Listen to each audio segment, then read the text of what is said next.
What's going on, everyone? Welcome back to another video here on Offbeat Motors. I'm Corey, your host, and we're going to be working on the Jeep today. 7, 6, 5, 4, 3, 2, 1. You'll never have the sacred stone. Okay, before we get into today's video, I want to thank today's sponsor, LiTime. If you're in overlanding, well, then you know how important it is to have reliable power when you're way off grid. Whether it's running your fridge, charging gear, or keeping your camp powered up, that's where LiTime can come in to help you. LiTime offers LiPo4 batteries, DC to DC chargers with or without MPPT for solar charging. I got the one with solar. AC to DC chargers, strictly solar charge controllers, and inverters, so you can customize and build your power setup for your rig. With this particular DC to DC charger with the MPPT, I can run it off my alternator or the solar. It's a really clean way to keep your battery charged up as you're rolling down the road or when you're at camp and the sun is out. They can also help you power your off-grid cabin for hunting out there in the woods, powering your RV.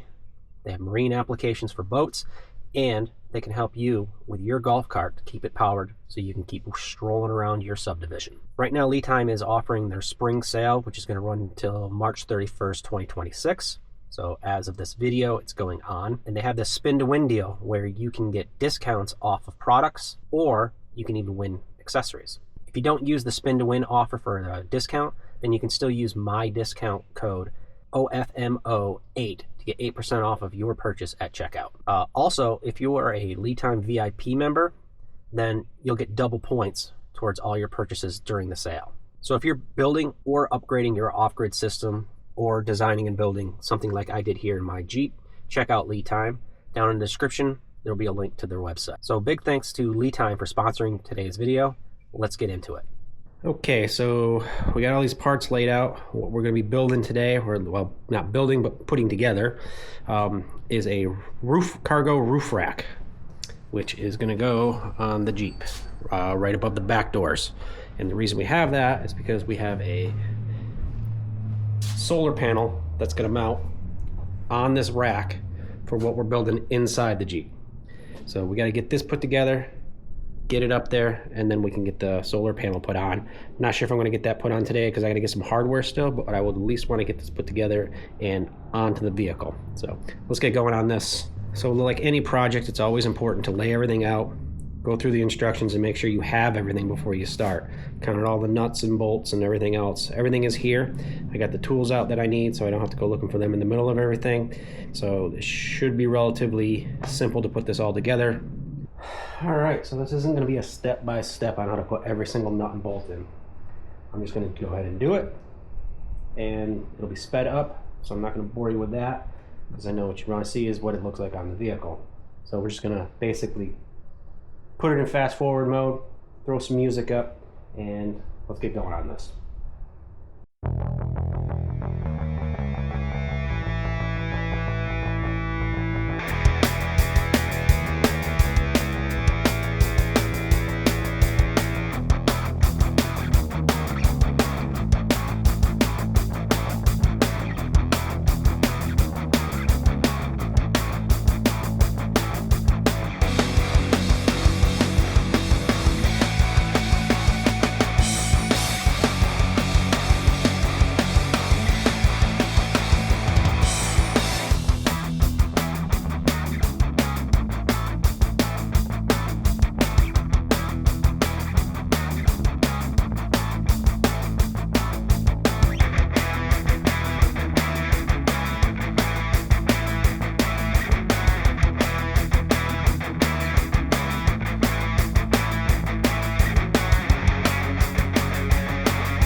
Well, I made a mistake.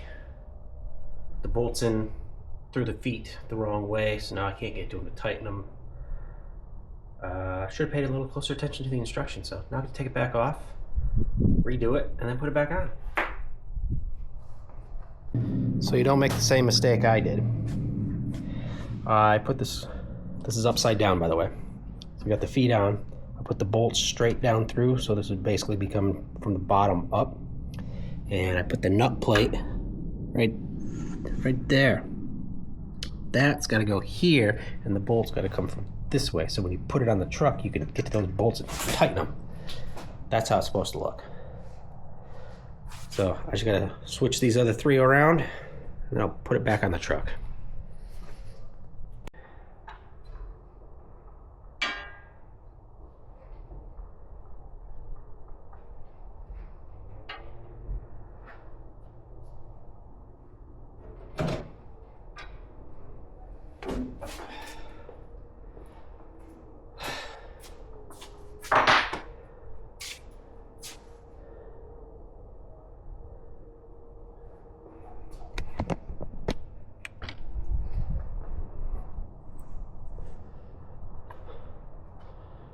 All right, so there it is.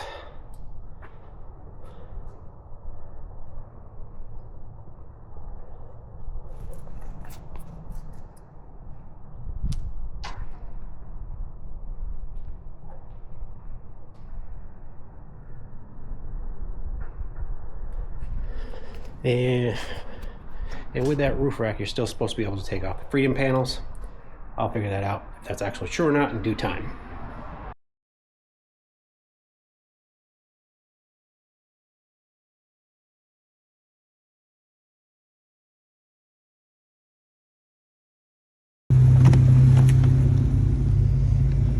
Heating up some water so I can have some coffee. The fridge is going strong. Both plugged into the inverter. The battery's doing great. The solar panel charges it. Haven't had to use the alternator to charge it yet. The whole time here, the solar panel charged the battery, kept the battery completely charged while running the fridge off the inverter. So I hope you guys liked the video. I know it wasn't informative step by step, but I figured we'd just do something quick and dirty and show you some of my mistakes. Me struggling, of all things, because that's, you know, the funny part. So thanks a lot for watching. Don't forget to like, comment, subscribe, and I'll catch you in the next video.